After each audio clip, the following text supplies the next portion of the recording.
नमस्ते जदावत सलीम मातृभूमि जय हिंद दोस्तों। शुरू करते हैं आज के डिफेंस समाचारों को। बढ़ते पहले अपडेट की तरफ। दोस्तों, उत्तरी सेना के commander lieutenant general Upendra Dwivedi ji ने कहा कि लद्दाख में एलएसी पर चीन के साथ अभी भी यथास्थिति वैसी की वैसी बनी हुई है, लेकिन अलग अलग स्तरों पर बातचीत चल रही है, लेकिन कश्मीर में स्थिति नियंत्रण में है। साथ ही लेफ्टिनेंट जनरल उपेंद्र द्विवेदी जी ने कहा कि हमारे सभी फॉर्मेशन हाई लेवल की ऑपरेशनल तैयारियों पर है। यानी कि दोस्तों, साफ तौर पर आप सेना की तरफ से ये जो बयान आ रहा है उससे आप समझ सकते हैं कि चाइना के साथ अभी भी जो स्थिति है वो जस की तस बनी हुई है। डिप्लॉयमेंट बिल्कुल बराबर की कर रखी है भारत ने, इसीलिए अभी कुछ कहा नहीं जा सकता है। बढ़ते नेक्स्ट अपडेट की तरफ। दोस्तों, भारतीय नौसेना के लिए 2 मल्टीपर्पज वेसल्स का निर्माण किया जा रहा है और ये जो मल्टीपर्पज वेसल्स होंगे उनका नाम सार्थक और उत्कर्ष है और इनकी 20 मार्च को औपचारिक तौर पर नींव रखी गई है। ये जहाज समुद्री निगरानी, गश्त लगाने, आपदा राहत, नौसैन्य अभ्यास आदि में हिस्सा लेंगे। रक्षा मंत्रालय ने कहा कि भारतीय नौसेना के जहाजों की नींव कुट्टुपल्ली के एलएनटी शिपयार्ड में रखी गई है। साथ ही रक्षा मंत्रालय ने कहा कि ये जो दोनों बहुउद्देशीय युद्धपोत हैं, इनके निर्माण के लिए सभी जरूरी कलपुर्जे, सहायक उपकरण और प्रणालियां स्वदेशी निर्माताओं से ही प्राप्त करके इस्तेमाल में लाई जाएंगी। बढ़ते नेक्स्ट अपडेट की तरफ। दोस्तों, चीनी घुसपैठ पर भारत को खुफिया जानकारी देने की खबर पर अमेरिका ने कुछ कहने से मना कर दिया है। व्हाइट हाउस ने इस बात से इनकार कर दिया है कि जिसमें दावा किया गया था कि अमेरिका ने पिछले साल भारतीय सेना को महत्वपूर्ण खुफिया जानकारी मुहैया कराई थी। दावा यह किया गया कि इससे भारत को चीनी घुसपैठ से सफलतापूर्वक निपटने में मदद मिली। दरअसल पिछले साल अमेरिका के एक न्यूज चैनल ने दावा किया था कि भारत अमेरिकी सेना के खुफिया सूचना साझा करने के कारण पिछले साल हिमालय की ऊंचाई वाले सीमा क्षेत्रों में चीन की घुसपैठ का जवाब दे पाया। लेकिन अब अमेरिका की तरफ से खुद कह दिया गया है कि अमेरिकी सेना ने इससे पहले कभी इतनी तेजी से ऐसी जानकारी भारतीय सेना के साथ साझा नहीं की है। तो आप समझ सकते हैं दोस्तों, अमेरिका की जो रणनीति रही है शुरू से, वो भारत को अंधेरे में रखने की रही है। चाहे बात आप कारगिल युद्ध की ले लो, इन्होंने हमें जीपीएस देने से मना कर दिया था, तो चीज़ें बिल्कुल साफ हैं। और अब तो अमेरिका ने अपने मुंह से ये बात मान ली है कि हमने किसी भी तरीके से कोई सहायता भारत की नहीं की थी और ना ही हमने कभी इतनी तेजी से भारत के साथ किसी भी तरीके की जानकारी शेयर की है। इसलिए दोस्तों, कहने वाली बात यह है कि भारत ने उस चीज़ से बहुत कुछ सीखा भी है। भारत ने खुद के नेविगेशन सैटेलाइट्स लॉन्च किए, अपने हथियार प्रणालियों पर ज़्यादा ध्यान केंद्रित कर दिया। इसीलिए दोस्तों, अमेरिका का एहसान भारत को पहले भी नहीं चाहिए था और अभी भी नहीं चाहिए। आपको क्या लगता है, कमेंट सेक्शन में लिखकर जरूर बताइएगा। बढ़ते हैं नेक्स्ट अपडेट की तरफ। दोस्तों, ब्रह्मोस मिसाइल का डर चीन और पाकिस्तान दोनों के अंदर है, लेकिन पाकिस्तान के अंदर तो ब्रह्मोस मिसाइल गिर भी गई थी, इससे और ज़्यादा पाकिस्तान डरा हुआ है। लेकिन अब खबर आ रही है कि पाकिस्तान ने इंटरनेशनल बॉर्डर से महज 58 किलोमीटर की दूरी पर TPS-77 रडार साइट को स्थापित किया है। दरअसल TPS-77 मल्टी रोल रडार है। इसका इस्तेमाल दुनिया भर में सिचुएशनल अवेयरनेस और एयर ट्रैफिक पर निगाह रखने के लिए किया जाता है। अब आप जान लीजिए दोस्तों, ये TPS-77 रडार किसका है। दरअसल दोस्तों, इस TPS-77 रडार की फैमिली में अमेरिकी कंपनी लॉकहीड मार्टिन के AN/TPS-77 और AN/TPS-117 रडार शामिल है। यानी कि अमेरिकी रडार ये पाकिस्तान इस्तेमाल कर रहा है और इस रडार को बहुत कम बिजली की खपत के लिए डिज़ाइन किया गया है। दरअसल दोस्तों, TPS-77 एक मोबाइल रडार सिस्टम है जिसे आसानी से कहीं भी डिप्लॉय किया जा सकता है।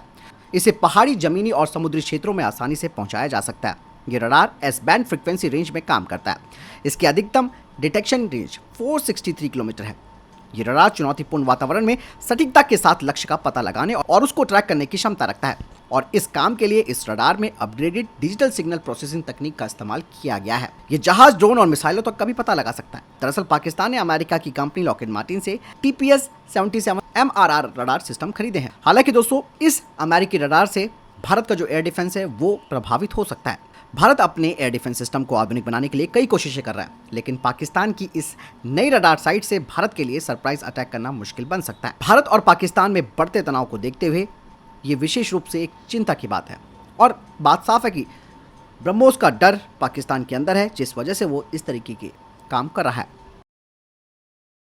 बढ़ते नेक्स्ट अपडेट की तरफ। दोस्तों, भारतीय रेलवे ने अरुणाचल प्रदेश के तवांग समेत अन्य हिस्सों में अपने रेलवे नेटवर्क का विस्तार करने की योजना बनाई है। भारतीय रेलवे ने पहले ही अंतिम स्थान सर्वेक्षण पूरा कर लिया है। यह कदम भारत चीन सीमा पर LAC पर रक्षा रणनीति और भारतीय सेना को सीमा में अपने जवानों, उपकरणों को भेजने में मदद करने के लिए अहम माना जा रहा है और इन परियोजनाओं को पहले ही मंजूरी दी जा चुकी है। इनका सर्वेक्षण का काम पूरा हो चुका है और पासीघाट नई लाइन का काम मार्च 2025 तक पूरा करने का है। बढ़ते नेक्स्ट अपडेट की तरफ। दोस्तों, US firm general electric Bharat में इंजनों का लोकल सेटअप लगाना चाहती है ताकि भारत में इंजनों को तैयार किया जा सके और भारत में इसका इकोसिस्टम बन सके, जिससे कि इंडियन मार्केट के लिए आगे रखा जा सकता है। दरअसल कंपनी भारत में डबल डिजिट ग्रोथ को देख रही है।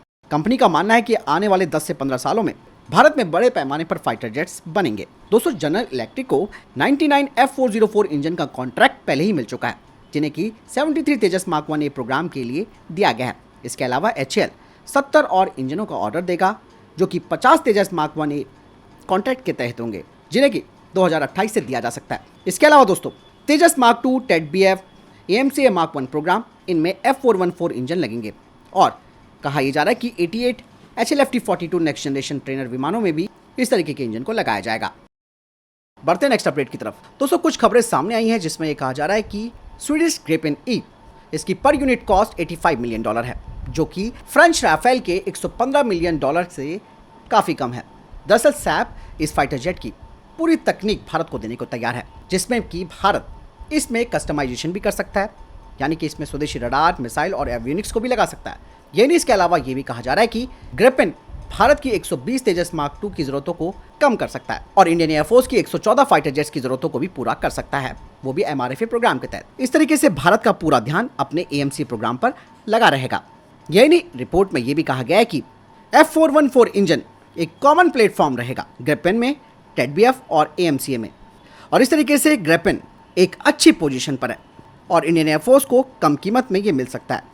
हालांकि दोस्तों, बातें अलग है, ग्रिपेन भले ही सस्ता मिल जाए भारत को, लेकिन स्वीडिश फर्म साब का ट्रैक रिकॉर्ड भी कितना अच्छा रहा है लोग जानते हैं, और पाकिस्तान को जो अवैक्स इन्होंने दिए हैं, तो चीज़ें बिल्कुल यहाँ पर समझ में आ जाती हैं कि भारत को अपनी रणनीति किस स्तर पर रखनी है और किसके साथ फाइटर जेट्स की डील करनी है, ये हम सब जानते हैं। आपको क्या लगता है, ग्रिपेन को क्या चुनना चाहिए भारत को? कमेंट सेक्शन में लिखकर जरूर बताइएगा। दोस्तों, पुणे एयरपोर्ट पर एक बड़ा हादसा होते होते बचा। भारतीय वायुसेना के सुखोई 30 MKI लड़ाकू विमान को रोकने के लिए एक अरेस्टर बैरियर लगाना पड़ा। इस कारण काफी देरी तक पुणे एयरपोर्ट पर उड़ान सेवाएं बाधित रही।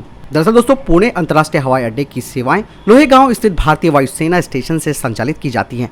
यहाँ वायुसेना के पायलटों को प्रशिक्षण भी दिया जाता है। कहा जा रहा है कि एक नियमित प्रशिक्षण उड़ान के बाद ये घटना उस समय हुई थी जब एक विमान में तकनीकी खराबी आ गई और उसकी लैंडिंग कराई जा रही थी। उस समय विमान की गति इतनी तेज थी कि उसे रोकने के लिए अरेस्टर बैरियर लगाने पड़े। दरअसल एक अरेस्टर बैरियर गियर को लगाना एक नियोजित गतिविधि है, हालांकि जांच के आदेश दे दिए गए हैं। बढ़ते अगले अपडेट की तरफ। भारतीय नौसेना ने एक और anti submarine warfare shallow watercraft को लॉन्च किया है। GRSC के द्वारा निर्मित 8 स्वदेशी जहाजों की श्रृंखला में ये दूसरा है। GRSC भारतीय नौसेना के लिए 8 anti submarine warfare shallow watercraft को तैयार कर रही है। ये 77 मीटर लंबा और 10.5 मीटर चौड़ा होगा और इसकी मैक्सिमम स्पीड 25 नॉट की होगी और ये light weight torpedo, ASW rockets और माइंस को ले जा सकता है। साथ ही इसमें एक क्लोज इन वेपन सिस्टम है जो कि 30 mm की गन है और 16.7 mm की स्टेबलाइज्ड रिमोट कंट्रोल गन इसमें लगाई गई है। तो ये था अभी तक के टॉप डिफेंस अपडेट्स। वीडियो के सामने कोई प्रश्न जवाब है, आपका कोई सवाल है, कमेंट सेक्शन में लिखकर जरूर पूछ सकते हैं। मिलता हूं नई जानकारी के साथ। चैनल जरूर सब्सक्राइब कीजिएगा। जय हिंद, वंदे मातरम।